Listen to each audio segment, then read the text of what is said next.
Donc la grande question que nous posons, mon cher Dominique, c'est est-ce qu'il faut le référentiel extérieur.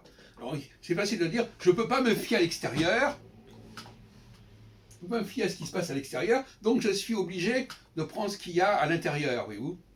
Donc par exemple, la société, elle peut être complètement dans un dysfonctionnement, et par conséquent, l'astrologie, je n'ai pas référé l'astrologie à cette société qui peut être en dysfonctionnement.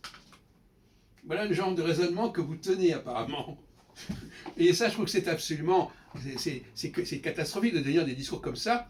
J'ai pas compris, j'avoue. Dire, voilà, vous l'avez dit, bon, moi si je vous dis par exemple, quand est-ce qu'un astrologue échoue, quand est-ce qu'on peut dire que ça ne marche pas en astrologie, Dominique?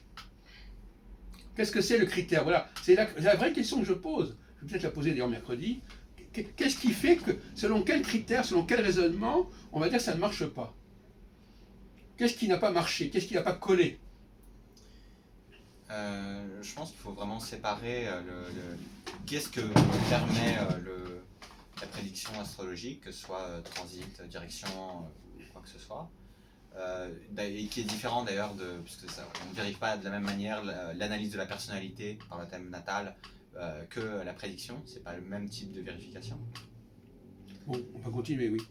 Mais ce qui n'a pas marché, je sais pas, quand un astrologue fait une prédiction, il faut analyser quelle technique il a utilisée, voir si ce qu'il a dit n'avait pas peut-être une part de vérité qui s'est finalement révélée vraie, mais que la façon dont il l'a formulée faisait que d'apparence ça semble une fausse prédiction.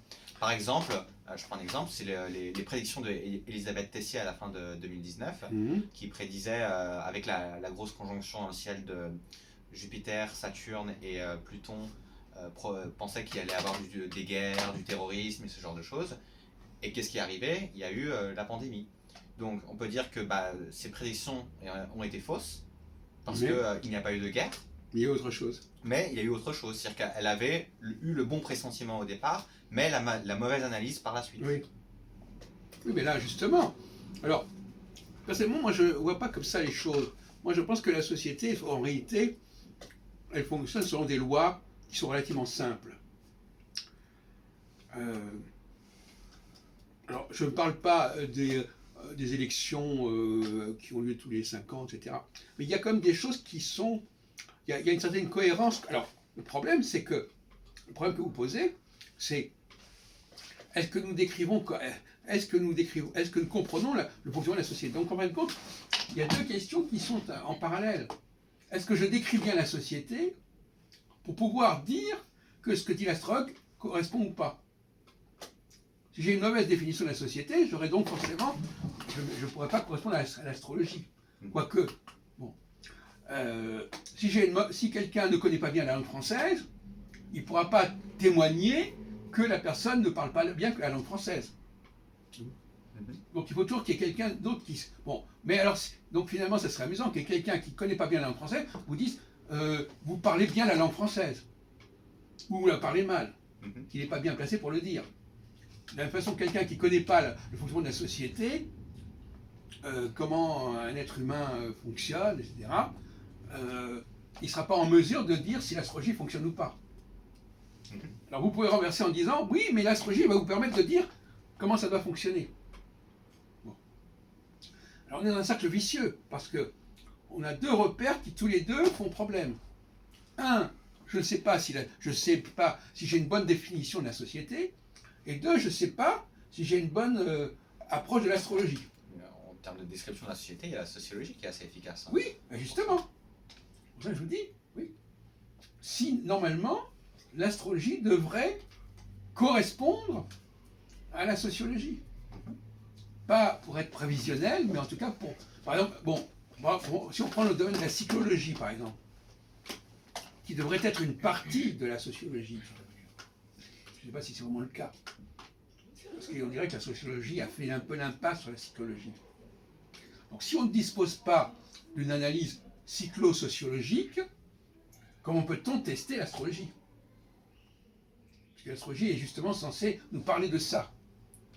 Oui, donc il faut toujours qu'il y ait un deuxième facteur qui vienne être en élément de comparaison. Moi, par exemple, mon travail sur la psychologie, il s'est fondé largement sur l'analyse des comportements sociaux. Et cette analyse des comportements sociaux, normalement, doit au contraire servir à déterminer ce que doit être l'astrologie. C'est-à-dire qu'on peut inverser les choses. De la même façon que moi, quand j'étudie la langue française, que je décris la langue française, je me dis, je dois me servir de la façon dont on parle le français pour déterminer comment on doit le lire. Et s'il y a des codes de lecture qui ne sont pas enseignés, mais qui sont quand même transmis, c'est ça le problème. Les gens qui parlent le français, ça leur a été transmis. Mais pas franchement transmis par la voie de l'enseignement, etc., etc. Et donc c'est là qu'il y a un point intéressant, c'est qu'il y a ce qu'on pourrait parler d'une transmission subconsciente. Ce sont des choses qui sont, ou d'inconscientes, ce sont des choses qui sont transmises, qui sont complètement en vigueur dans la réalité, mais dont les gens eux-mêmes ne sont même pas conscients. Par exemple, on a fait l'expérience, quelqu'un va vous lire un texte d'une certaine manière, et ça ne sera même pas la façon dont il parle lui-même. On a fait l'expérience l'autre jour. Dès que les gens sont en face d'un texte écrit, ils vont répéter des modes de fonctionnement qu'on leur a enseignés et qui ne collent même pas avec leur façon à eux de parler. Ce que je disais tout à l'heure, c'est la récitation. Oui, la récitation. Il y a une culture de la récitation. Voilà. La culture de la récitation, la culture de la dictée aussi. Parce que dans la dictée, puisqu'il s'agit de restituer, soi-disant, le texte écrit, on va lire le texte qu'on dicte d'une façon qui corresponde à l'enseignement qu'on a donné de la lecture du texte. Donc c'est une sorte de cercle vicieux. Mais en revanche, si on disait aux gens, voilà, on vous fait passer une bande magnétique ou une vidéo avec des gens qui parlent pendant un quart d'heure, et vous allez transposer par écrit ce qui se passe. Là, ils seront bien embêtés. Parce qu'ils s'apercevront que finalement, il y a des règles, il y a des modes de fonctionnement de la langue parlée qui n'ont pas été transmis au niveau de l'apprentissage de la lecture. Donc ce que je suis en train de dire, c'est que il faut la question de savoir vouloir partir, on renverse quelque part la charge du problème, voyez-vous. Il faut partir de la société. Si je n'arrive pas à comprendre la société, je ne pourrai jamais réformer l'astrologie correctement. Voilà. Si j'ai l'impression dès le départ que je ne comprends pas la société, et que c'est grâce à l'astrologie que je vais la comprendre, ça ne marcherait que si l'astrologie avait déjà fait son travail de restauration, de réforme, etc., qu'on va supposer qu'elle a fait, alors qu'elle ne l'a pas fait. Donc finalement, moi je suis quelqu'un qui a réformé l'astrologie en travaillant sur le fonctionnement de la société. Et en établissant, en montrant de quelles conditions la lecture du ciel pouvait correspondre à ce fonctionnement. Notamment dans ce qu'on pourrait appeler l'astrologie minimale, etc. par exemple. C'est-à-dire, s'apercevoir qu'il y a très peu d'éléments. D'ailleurs, c'est assez amusant. Parce qu'en français aussi, vous avez par exemple des lettres qui ne se prononcent pas. Qui ne se prononcent pas tout le temps. Eh bien, c'est pareil. Dans l'astronomie, il y a des éléments qui ne sont pas à prononcer, qui doivent être. C'est ça, c'est le fameux exemple de la banane dont j'avais parlé l'autre jour. On ne mange pas la banane avec sa peau. Et si on ne sait pas que dans l'objet en question, il y a des choses qui sont à prendre et d'autres choses qui ne sont pas à prendre, eh bien ça devient immangeable. Du coup, j'ai une question par rapport à vos travaux. Donc, vous êtes toujours sur le transit de Jupiter au Soleil du Leader. Mais ce que j'ai compris... Et en plus, à l'étoile du Soleil. Hein. À l'étoile du Soleil. Et est-ce que, du coup, vous faites une sorte d'astrologie duelle où il y a l'astrologie des leaders, qui se fait avec Soleil-Jupiter, et l'astrologie celle de Goclinienne? Oui, absolument, oui. D'accord. Donc, il n'y a pas que les leaders qui sont marqués par l'astrologie. Mais non, mais attention, ils ne sont pas marqués de la même manière. Oui, ça c'est sûr. Non, mais quelle est la différence? Il y en a un qui a un monoplanétarisme qui se fait par la personnalité. Oui, non, mais c'est pas ça. Ils sont marqués de la même manière. Il y en a qui sont limités dans l'espace et limités dans le temps. Et d'autres qui sont limités illimité dans l'espace et limité dans le temps. Alors c'est ça la différence. Donc les travaux de Gauquelin. On voit. Comment ? Vous êtes de dos par rapport à la caméra. Oui, bon, c'est pas grave. Les travaux de Gauquelin, c'est un système de limitation dans l'espace. Telle personne est limitée dans son espace d'action. Par contre, il n'y a pas de périodicité, il n'y a pas de cyclicité. Okay. Le leader, lui, il n'est pas limité dans l'espace, il peut aller dans toutes les directions, dans tous les domaines, mais il est sujet à une cyclicité. Et mais votre astrologie des leaders, est-ce qu'elle n'est pas déjà tirée des thèses de Gauquelin, notamment sur l'éminence des gens dans leur catégorie? Oui, sauf que la différence, c'est que moi, justement, je dis que le leader, il n'y a pas de catégorie. Il dépasse toutes les catégories. La définition du leader, c'est d'être au-dessus de la masse, quoi. Non, parce que chez Gauquelin, le leader, c'est une catégorie parmi d'autres. Oui, mais elle est aussi une catégorie intrinsèque. Dans chaque groupe de la population, il y a le leader de ce groupe dans lequel on trouve un effet astrologique. Bon, d'accord, on peut très bien dire ça. Que Gauquelin, justement, ça va illustrer notre propos, Gauquelin, il part de la réalité sociale, de la division sociale professionnelle. Il ne part pas de l'astrologie. Et il se dit, est-ce qu'il y a quelque chose dans le cosmos qui vient coller avec ce système que j'observe? Alors comment est-ce qu'il décrit ce système?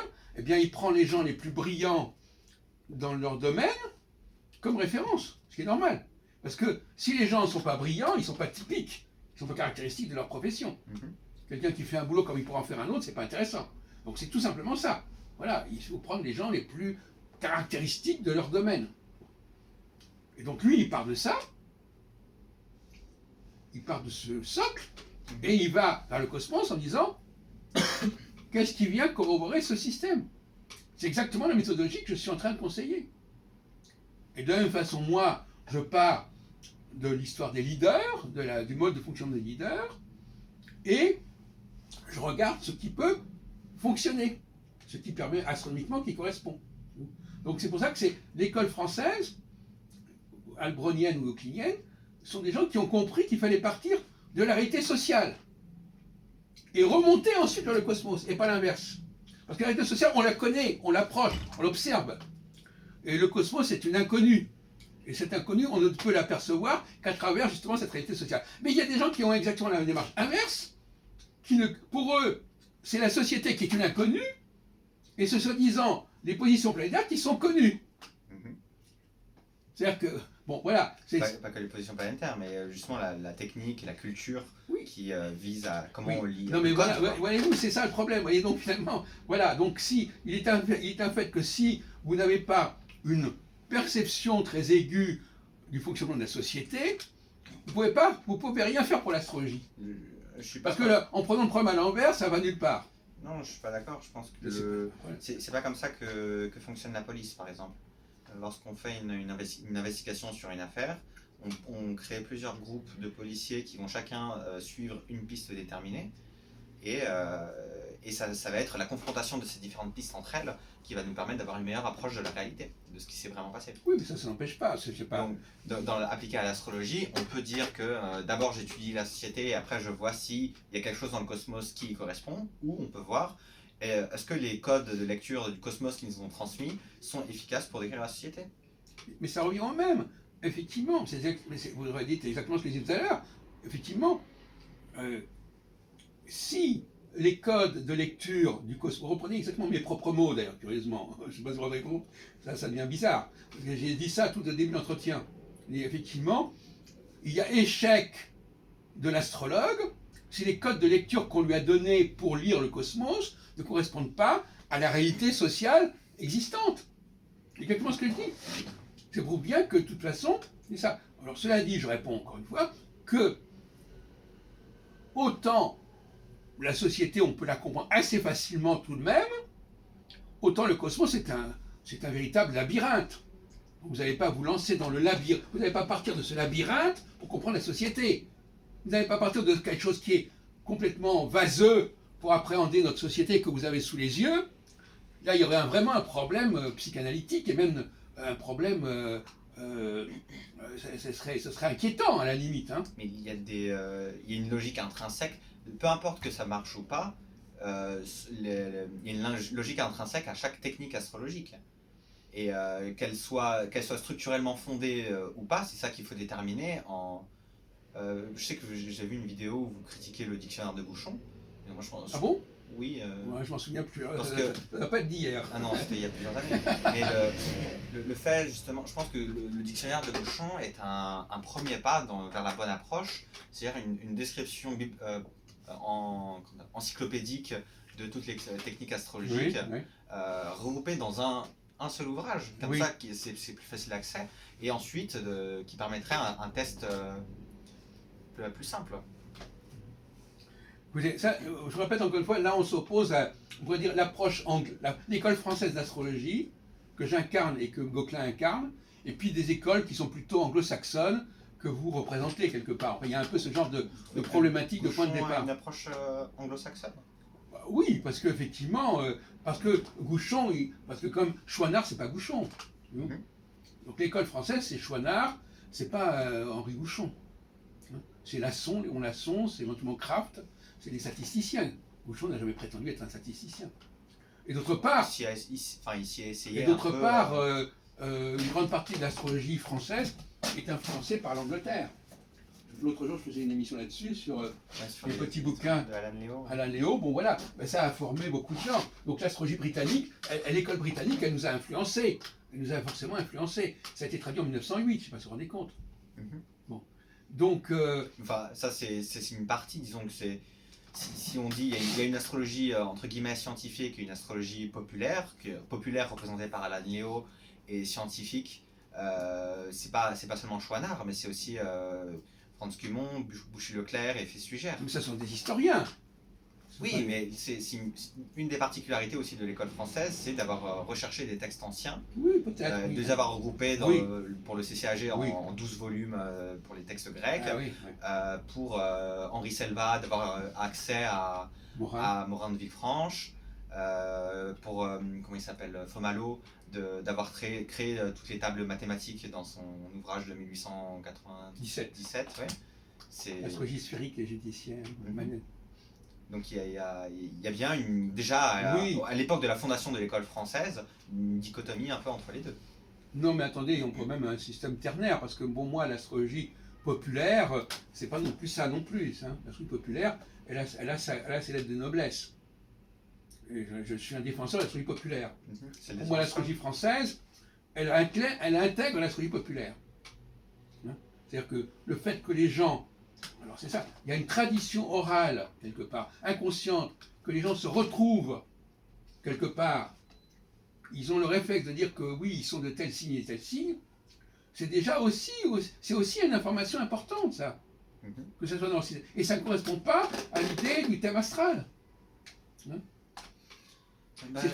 C'est une sorte de sociologie astrologique. Les gens qui se disent je suis tel signe, qui la division en 12, je ne suis pas en train de la défendre, mais division en 12, avec un seul facteur, donc c'est du monoplanétarisme quelque part, ça n'est pas assimilable à l'astrologie du thème natal. Moi, c'est pas vraiment la vision que j'ai. Je suis pas contre les horoscopes parce que là, je reprends un peu les propos de Serge Brett-Morel. C'est que les horoscopes ont pour fonction de faire perdurer l'astrologie dans l'inconscient collectif. Oui, bon, moi je dis pas le contraire. Et que ça rapporte des mais pour moi, ça n'est pas que ça. Ça n'est pas que ça. Ça fait perdurer aussi un certain monoplanétarisme. Voilà, c'est un argument que j'utilise. Donc vous avez effectivement, d'un côté, le courant partant de la réalité sociale, organisé selon un certain nombre de professions, partant des problèmes de pouvoir des leaders sur lesquels je travaille, partant également de cette idée que les gens ont de la facilité à se référer à un facteur unique, etc. De l'autre côté, alors vous avez de l'autre côté les gens qui disent oui, le thème natal, etc. Et Brett-Morel est amusant parce que lui, tout en ayant rompu avec l'astrologie, il a gardé les réflexes de rejet de l'astrologie populaire Donc finalement, c'est un peu bizarre. Bah, non, sa pensée, ça se comprend. C'est que en fait, c'est aussi un truc que j'ai l'impression qu'il ne dit pas. C'est que j'ai l'impression qu'il pense que puisque moi je suis tombé dedans, que moi je suis tombé dans cette erreur, alors je vais essayer de faire en sorte que les autres n'y tombent pas. Et pour lui, les horoscopes des journaux, puisque c'est une sorte de truc qui permet aux gens de rentrer dans l'astrologie, il avait analysé dans une vidéo, il disait que Christine Haas a été mêlée à l'astrologie en lisant son horoscope de journal dans un magazine féminin, que du coup, il faut, même s'il n'est plus astrologue, il faut détruire les horoscopes des journaux car c'est une publicité pour l'astrologie et l'astrologie n'a pas à être propagée. Oui. Parce que c'est propager une superstition et d'éviter l'esprit rationnel dans la société. Alors moi je dis au contraire que cette astrologie populaire des 12 signes, elle perpétue une vérité de l'astrologie fondamentale et très ancienne, qui s'était plus ou moins perdue, d'une certaine manière, parce qu'en fin de compte, cette astrologie monoplanétaire, elle avait disparu en fait. On la retrouve chez Albus Mazar, uniquement avec la conjonction Jupiter-Saturne, mais c'est pas la monoplanétaire, mais enfin, c'est quand même la recherche d'une structure unique. Alors la recherche d'une structure unique, on la retrouve chez Albus Mazar, on la retrouve chez Barbeau. C'est-à-dire, on prend plusieurs facteurs, mais on détermine un seul axe. Alors ça, c'est aussi une forme de monoplanétarisme, quelque part. Donc il y a des traditions de ce type. C'est ce que font l'astrologie financière, les traders, les traders astrologues qui cherchent à déterminer si la courbe des prix va monter ou va descendre pour acheter. Ça montre bien qu'il y a dans l'inconscient collectif, parce que moi je travaille plus sur l'inconscient collectif que vous apparemment, dans l'inconscient collectif de notre société, il y a ce genre de tropisme, c'est-à-dire de dire, voilà, effectivement, il faut quand même que l'astrologie nous donne un axe, quelque part. Et il y a un refus de cette axialité dans toutes les pratiques de thème natal, etc. Bon. Et qu'est-ce que vous pensez, puisque vous qui utilisez Jupiter, de l'astrologie mésopotamienne qui utilisait le cycle de Jupiter dans le ciel? Est-ce que c'était pas déjà une forme de monoplanétarisme à l'époque? Pourquoi pas? Tout ce qui pourrait abonder dans ce sens est bienvenu, bien entendu. Alors cela dit, je ne sais pas si vous savez que j'ai créé un divorce entre Jupiter et Saturne. Parce qu'on a appris récemment que les deux planètes fonctionnaient totalement à des manières opposées. Jupiter tend à nous mettre sous l'influence du Soleil et Saturne nous met à l'extérieur, un truc comme ça. Donc il y a une frontière entre Jupiter et Saturne. Ça correspond bien d'ailleurs aux descriptions planétaires des caractères qu'elles sont censées représenter. Je ne sais pas.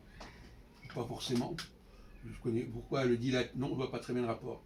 En tout cas, pour Saturne, si c'est, avant l'intervention d'Uranus, Neptune et Pluton, c'était la dernière planète. Oui. C'était la planète sèche, froide et qui incarne la mort. Bon, d'accord. Mais dans la théorie des domiciles planétaires, j'ai montré que Saturne n'avait pas sa place. Vous n'avez pas entendu? On n'avait pas parlé de ça. Rapidement, je crois. Que c'est un système sénaire qui avait deux référentiels en même temps, un référentiel équinoxial et un référentiel solsticial. Bélier-Taureau d'un côté, Cancer-Lion de l'autre côté. Et que dans le système de Ptolémée, on ne retrouvait plus Soleil et Lune en Bélier-Taureau. Oui. Pourquoi? Parce qu'on avait remplacé Soleil, Lune, Bélier-Taureau, on avait besoin de mettre Saturne en plus. Et donc pour mettre Saturne en plus, on a évacué un des domiciles de Soleil et Lune. Voyez-vous. Alors là, là, on est dans le concret. Là, c'est une critique directe de la tétrade de Ptolémée, où Ptolémée, ayant voulu conformer l'astrologie au fait qu'il y avait effectivement Saturne, il l'a introduite et il a créé un déséquilibre parce qu'à ce moment-là, on se retrouve avec un Mercure en Gémeaux qui a 100 lieues du Soleil. Et c'est pour ça que vous mettez le Soleil en Taureau? Parce que comme Mercure, c'est sur une période de 26, oui, d'accord, 27 non, degrés. D'accord, c'est un autre problème. Mais Mercure en Gémeaux ne peut pas exister avec un Soleil en Lion. Voilà. Or, en fin de compte, le système que j'ai rétabli, puisque par exemple, ma spécialité, c'est le rétablissement des systèmes, j'ai mis du temps pour m'en apercevoir d'ailleurs. J'ai montré que ce système, il lui manquait un élément pour qu'il fonctionne. il manquait une pièce pour qu'il fonctionnait. On avait changé une pièce, et à ce moment-là, le système devenait incohérent. Donc, si on parle de domicile d'exaltation, pour vous, la Vierge est le domicile de Mercure et le Gémeaux, l'exaltation. Oui, il n'y a pas de changement de ce côté-là, sauf qu'il faut réintroduire, bien sûr, le Soleil en Taureau pour que ça fonctionne. Il faut enlever Saturne. Et là, on a un sénaire. On n'a plus un septénaire, un sénaire. Et le sénaire, comme vous le savez, en numérologie, etc., il vaut beaucoup mieux des chiffres pairs que des chiffres impairs, et que le 6, c'est le chiffre de Jupiter. Puisque c'est la moitié du chiffre. Donc, Jupiter est la 6e planète, quelque part, et c'est aussi une planète qui a 12 ans, etc. Donc on est dans le système sexagésimal, etc. Donc c'est important. Donc, alors là, voyez-vous, pour illustrer notre propos, et à mon avis, les historiens de l'astrologie qui nous écoutent ne pourront pas ignorer ce problème-là, il y a une faille de cohérence et de structure dans le dispositif d'un des chapitres de la Tétrabible, qui ne tient pas debout, puisque le thème mundi, c'est normalement être le thème... Bon, et là, ça ne marche pas, parce qu'il a combiné les deux systèmes, et les deux systèmes devaient exister dans un... Alors, imaginez, les deux systèmes devaient exister, il y avait Bélier, il y avait Soleil, Lune, et Soleil, Lune dans les deux cas, et il n'y avait pas Saturne. Et d'ailleurs, c'est intéressant parce que si vous prenez le Séphérié de Syrah, le livre de la création en Kabbale, vous avez aussi une théorie comme ça, il y a 6 lettres doubles et 4 lettres mères, et pour faire introduire une 7e facteur, on a enlevé une des 4 lettres mères pour rajouter une 7e lettre double. C'est-à-dire qu'en fin de compte, de cette façon, on retrouve déjà cette idée, n'est-ce pas, qu'on passe du 6 au 7 au dépend d'un élément qui est enlevé. Je ne comprends pas comment... J'ai pas dû bien comprendre comment il s'agence ce système de domicile exaltation. Dans le système des domiciles, j'ai quoi? J'ai Lune Cancer, Soleil Lion, Mercure Vierge, Vénus Balance, Mars Scorpion, Jupiter Sagittaire. Qu'est-ce qui deviennent Capricorne et Verseau? Je passe sous les yeux le truc, il n'y a pas de problème, de toute façon, nous avons le système qu'a utilisé, le système qui préexistait au travail de Ptolémée, avait un double référentiel, et la disposition des 4 planètes, parce que vous savez, 4 plus 2, 6 dans les deux cas, donc c'est très simple. 4 planètes plus 2 luminaires, 4 planètes plus 2 luminaires, ça fait 12. Donc en gros, il y aurait un hémicycle concerné par les exaltations qui serait équinoxial, et l'autre par les domiciles qui seraient solsticiels. Oui, c'est ça. Vous pouvez travailler dessus quand vous travaillez chez vous, bien entendu. Vous voyez bien que 6 et 6, c'est pas compliqué. 6 plus 6, donc automatiquement, ça s'organise. Bon, alors, à partir de ce moment-là, et ça c'est une règle que j'avais fait déjà en 76, mais avec d'autres éléments, à partir de ce moment-là, c'est tout le système de domicile des planètes qui a un problème. Donc les astrologues ont utilisé un système des maîtrises, et Dieu sait quelle est l'importance du système des maîtrises, que ça connecte aussi les maisons entre elles, qui était faux. En tout cas, qui était faux, qui n'était pas celui qui était dans le code existant. Donc ils ont perdu le code. On est dans le domaine des codes, transmission des codes. Ils ont perdu le code. Bon, voilà. Donc, alors, par exemple, Brémorel, pour prendre l'exemple, il aurait dû dire, voilà, bon, il y a un truc qui ne tienne pas, le système de domicile ne colle pas bien, n'est pas bien structuré, au lieu de dire simplement, ça marche ou ça marche pas. Et à ce moment-là, il aurait dit, bon, on va essayer de travailler avec cette nouvelle base. Je ne suis pas en train de le dire, parce que je ne crois pas forcément non plus à ça, mais voilà ce que je suis en train de dire. En tout cas, ce qu'il ne fait pas, c'est qu'il n'explique pas comment fonctionne l'astrologie, et que dans ses conférences, on entend juste ça ne marche pas, oui. Mais il ne dit pas qu'est-ce qui ne marche pas. Il ne prend pas en exemple, à part j'ai vu une vieille vidéo où il explique rapidement les fonctionnements de l'astrologie, mais à part cette vidéo qui n'est même pas sur sa chaîne d'ailleurs, il n'explique jamais comment elle est censée fonctionner. Et d'ailleurs, il fait passer l'idée que toutes les astrologies sont différentes et qu'il n'y aurait jamais de points communs entre les unes et les autres. Et en même temps, il dit que, alors c'est ce que je disais dans une autre vidéo, il dit toutes les astrologies sont différentes, mais il y a une seule astrologie à la limite. Il dit les choses et son contraire. Alors effectivement, dans sa conférence qu'il a faite sur l'origine des horoscopes, à aucun moment il explique comment on calcule tout ça. Il n'explique pas comment on confectionne les horoscopes de presse. Il ne dit pas qu'on prend le soleil et qu'on établit les 12 maisons solaires autour, etc. Son Non, argument, mais je veux dire, c'est c'est incroyable. Non, mais il n'explique même pas comment ça fonctionne. son argument, c'est qu'il fait de la vulgarisation et que, vu qu'il ne s'adresse pas à un public d'initiés, il est obligé de simplifier la chose. Mais moi, je pense pas que ce soit la raison. Hein. Je pense que s'il n'explique pas, c'est ce que je disais tout à l'heure, c'est qu'il n'a pas envie que les gens aillent vers l'astrologie et qu'il pense que commencer à expliquer l'astrologie, c'est déjà faire une passerelle d'entrée vers l'astrologie. Alors là, c'est névrotique, là. C'est-à-dire on peut en parler, mais on ne doit pas en parler, en fait. Je pense que c'est ça qui se passe. Ouais. Alors c'est intéressant. Je saute du coq à l'âne.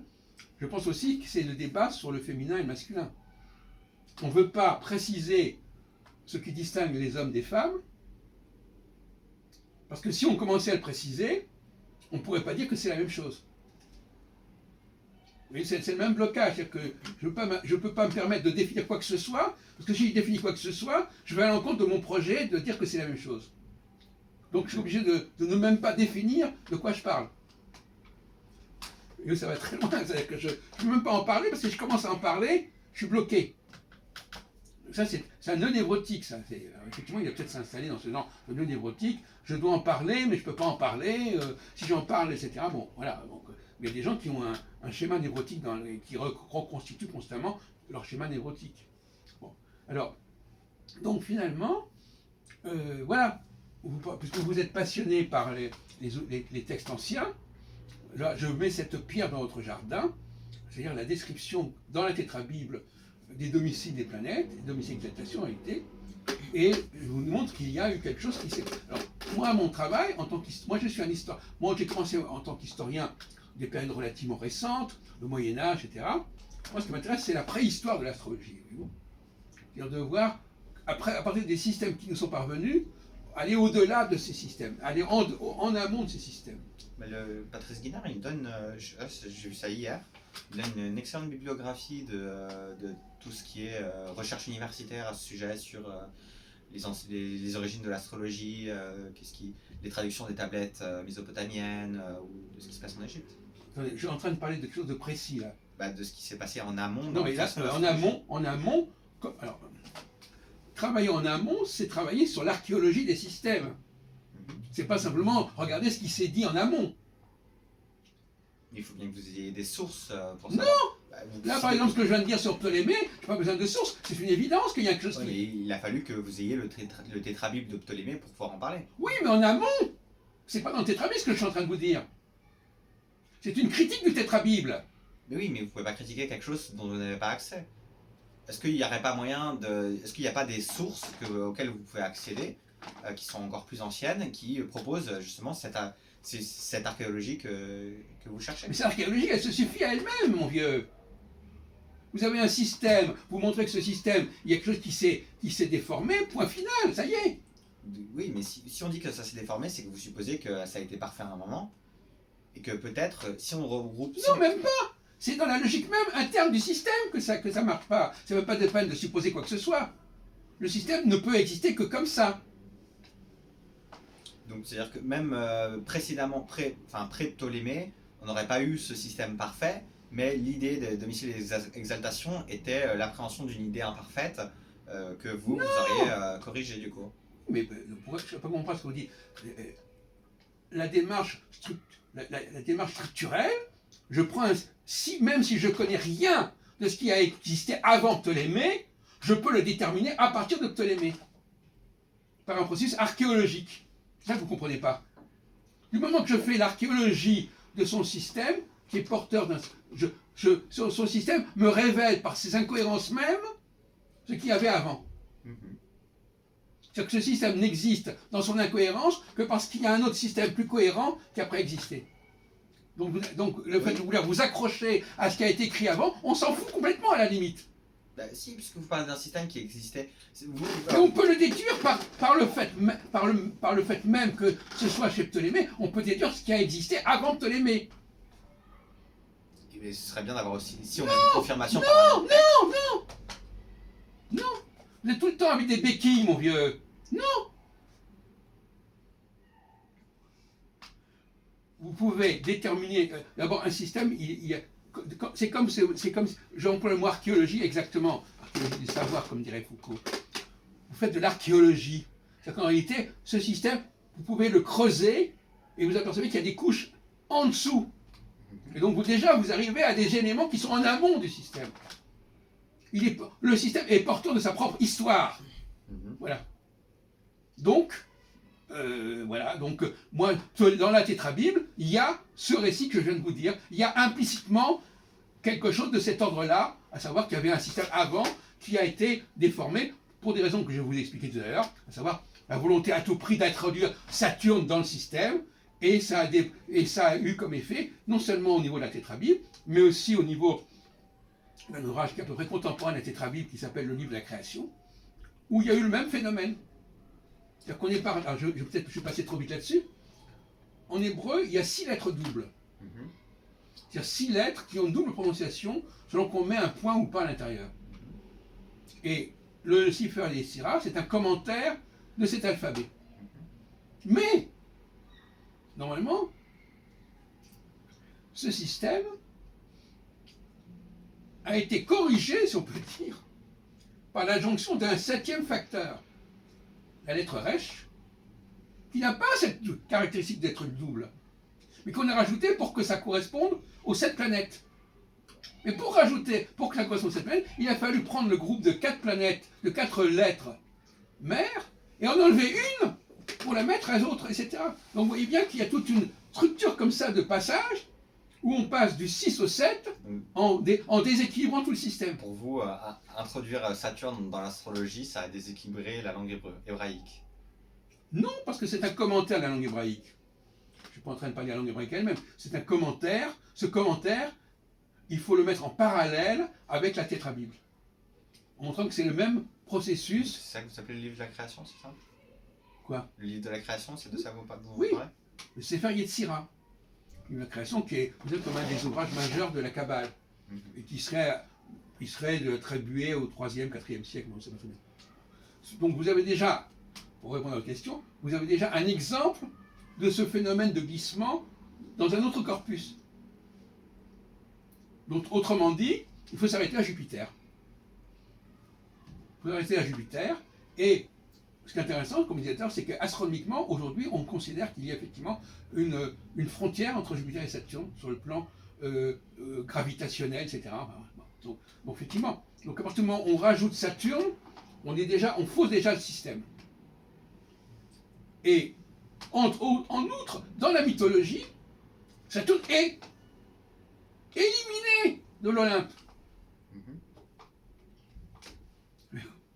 C'est-à-dire que Jupiter, Saturne est le seul dieu qui ne fasse pas partie de l'Olympe. Donc c'est un intrus, c'est un odd man out. Donc vous avez 3 facteurs qui se combinent là. Oui. La mythologie qui nous dit que Saturne est à mettre à côté, est à rejeter. Et si la mythologie dit ça, c'est parce qu'en réalité, elle est un commentaire de l'astronomie. Bon, on en a parlé d'autres fois. Pourquoi, par exemple, comment se fait-il qu'on n'a pas intégré Neptune et Pluton dans le septénaire? Et comme par hasard, Neptune et Pluton sont partis des dieux qui ont été mangés par leur père. Alors que Jupiter, lui, c'est le seul qui a échappé. Donc vous avez tout un ensemble de choses comme ça. Donc effectivement... Et ça vous ne prenez pas Uranus en compte, du coup? Ça, Uranus, c'est des astronomes qui ont introduit ça, on s'en fout. On va dire, c'est pas un problème. Effectivement, il y a un processus. Donc c'est-à-dire que déjà, au niveau astronomique, vous avez l'exemple, au niveau astronomique, tout ce qui existe au niveau astronomique n'est pas forcément utilisable en astrologie. À commencer par Saturne. Déjà, si le verrou saturnien saute, c'est tout le système qui est en débandade, voyez-vous. Donc là, on va pouvoir démolir. Si vous démolissez Saturne, déjà, tout ce qui va après Saturne, donc déjà, quelque part, ça disparaît, etc. Donc vous avez déjà... donc il faut passer au sénaire. Et le sénaire, c'est quand même très important, le sénaire, c'est tout le système hexagésimal, et c'est aussi un nombre, je ne sais pas si vous savez, c'est 1 plus 2 plus 3. Ça n'a rien avec le 7. Le 7, c'est un nombre lourd, le 7. C'est un nombre premier, qui n'est pas divisible, etc. Il n'y a aucun rapport. Donc, effectivement, on élimine Saturne, sauf que, effectivement, Gauquelin le récupère à un autre niveau, bon, sur un autre plan, bon, très bien. Mais toute ma méthodologie, depuis le départ, même quand on lisait Clé pour l'astrologie, vous en avez un exemplaire de la deuxième édition, je ne sais plus ce qui restait dans la première édition, qui est repris dans la deuxième édition. Il y a des choses qui ont été complètement modifiées, enfin, je ne sais pas à quel point. Mais, constamment, vous avez l'air de découvrir ce que je suis en train de vous dire en disant un système porte sa propre histoire en lui-même. C'est-à-dire que les particularités du système, les défauts du système, nous parlent de ce qu'il a été avant. À ce moment-là, vous n'avez pas besoin d'aller étudier les documents antérieurs. Ça peut être utile éventuellement, mais c'est pas une nécessité. Hein, d'autant plus que de toute manière, il y a des choses qui sont perdues. De toute manière, il y a des choses qui sont perdues, qui ne sont pas transmises, etc. Donc moi, à la limite, ma démarche structurelle, je l'ai depuis l'âge de 20 ans, c'est de dire, voilà, bon, c'est ce qu'on pourrait appeler une sorte de post-structuralisme, c'est-à-dire que c'est un structuralisme diachronique. C'est un structuralisme qui nous dit, quand quelque chose dans la structure ne fonctionne pas, ça nous renvoie à la diachronie. Le défaut de la synchronie nous permet d'aller vers la diachronie. C'est ce qu'on n'a peut-être pas dit Lévi-Strauss de cette façon-là. Quand il y a un truc qui est décalé synchroniquement, c'est qu'il s'est passé quelque chose dans l'histoire du système. Et donc par conséquent, donc, vous pouvez très bien parler de mes propos à d'autres chercheurs, etc. Parce que ça, j'aimerais bien qu'ils répondent là-dessus. Hein, là, il y a vraiment une grosse pierre dans leur jardin. Et même au niveau méthodologique, au niveau épistémologique. On ne peut pas faire abstraction de ça. De la même manière que, par exemple, il est évident que si on prend l'histoire des aspects, il est évident que les aspects principaux, c'est effectivement il y a l'axe. Alors, justement, par exemple, Barbault, par exemple, à ma connaissance, il n'a pas, à aucun moment, il a rapproché la quadrature des équinoxes et l'axe en conjonction, opposition des solstices. S'il l'avait fait, son travail aurait été beaucoup plus cohérent. En 67, quand il a fait sa courbe, il aurait simplement dit, voilà, quand la courbe est marquée par une majorité conjonctionnelle ou oppositionnelle, on est dans une phase solsticiale, c'est-à-dire une phase d'aboutissement, c'est-à-dire d'extrême, et quand la courbe est dans les quadratures, on est dans une phase équinoxiale où les choses ne sont pas encore complètement en forme, etc. C'était exactement ce qu'il aurait dû dire, voyez-vous, quand il a défini son système. Au lieu de dire ça, il s'est contenté de dire oui, ça sera plus grave, moins grave, etc. On va dire, il y a une carence, même au niveau analogique chez Barbault, dans ce domaine-là, qui est assez effarante. Et en plus, il n'a pas compris que l'opposition et la conjonction, c'était le même processus. Donc voilà, alors on parlait tout à l'heure du défaut. Alors, si on doit parler des défauts du bouquin de Barbault, avant même de vouloir mettre en pratique quoi que ce soit, il y a déjà un défaut au départ. Si les choses sont mal définies, ne sont pas cohérentes, etc., c'est même pas la peine d'aller voir. Donc si vous voulez, l'ingénieur, c'est quelqu'un qui dit, voilà, vous me présentez un truc qui ne tient pas debout, c'est même pas la peine d'aller voir si ça marche. Or, la personne qui n'a pas ingénieur, il dit, ah mais moi je ne sais pas, on va voir si ça marche. Tout de suite. Il ne sait même pas comment ça fonctionne, il n'a même pas compris. C'est comme quelqu'un qui ne comprendrait rien à la mécanique et dirait, bon mais je prends la voiture, je verrai si elle marche ou elle ne marche pas. De fait, c'est ce qui se passe. Personne ne cherche à vérifier statistiquement la théorie des démissiles des exaltations. Par contre, statistiquement, on cherche à vérifier d'autres choses. Écoutez, moi, attendez, là, bon, la question est de savoir, une fois qu'on a restitué le bon système des domiciles d'exaltation, à quoi ça sert et comment s'en servir. Et là, le problème se pose aussi. Le mode d'emploi, quel est le mode d'emploi de ce dispositif? On peut restituer sa structure, mais encore faudrait-il déterminer son mode d'emploi. Alors, moi, j'ai proposé, en tant qu'historien, parce que moi, je ne m'en sers pas véritablement, en tant qu'historien, j'ai proposé de dire, il y a un facteur, on retrouve dans le monoplanétarisme. Est-ce que le dispositif des maîtrises planétaires est un système pluriplanétaire ou monoplanétaire? Non, monoplanétaire. Pourquoi? On tombe dans le piège.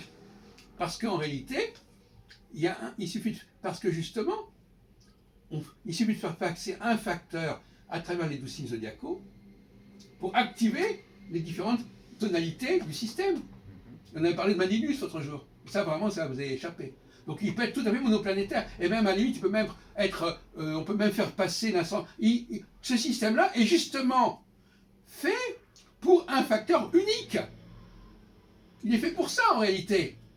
Et ce facteur unique, il va prendre des tonalités diverses, excusez, de la même façon que le Soleil, quand il passe entre les 12 signes, eh bien, il prend des tonalités différentes. Et le fait, par exemple, que les personnes, qu'on dise que le Soleil est en Gémeaux ou en Cancer, et qu'on dise que le Gémeaux est lié à Mercure, ça, voilà, très bien. Mais ça suffit. Ça montre simplement que le Soleil aura cette tonalité à ce moment-là. Ça ne veut absolument pas justifier l'intervention des planètes dans ce sens-là. C'est simplement une tonalité qui est écrite, voyez-vous. Là, voyez-vous, pourtant, je vous avais mis en garde là-dessus, mais vous êtes tombé dans le piège. C'est monoplanétaire. Précisément parce que ça diversifie le système, c'est justement parce qu'on va prendre un facteur qui, lui, va être diversifié. Et qu'on utilise d'autres facteurs planétaires pour diversifier. Non. Puisqu'on attribue chaque signe à une planète. Non. On n'attribue pas, c'est pas... Non. On attribue une tonalité. L'autre jour, j'en ai parlé, j'avais dit que Manilius avait montré que ce n'étaient même pas des planètes, c'était des dieux. Donc c'est même pas une question. Ça renvoie même pas, ça ne justifie même pas l'utilisation des planètes. Simplement une tonalité mercurienne, vénusienne, etc. Point final. Et donc là déjà, il y a encore un défaut dans le mode d'emploi. Le mode d'emploi n'implique pas du tout d'utiliser les planètes. Le mode d'emploi d'utiliser éventuellement des tonalités planétaires, mais à partir d'un facteur unique qui est quoi? Alors, qui peut être la Lune, qui peut être le Soleil, qui peut être l'ascendant, qui peut être le milieu du ciel, etc. Un facteur qui vient s'ajouter, etc. Alors pour terminer notre conversation, parce que vous avez un problème avec le couvre-feu ou pas, monsieur le truc? C'est pas des trucs qui se disent devant la caméra, ça.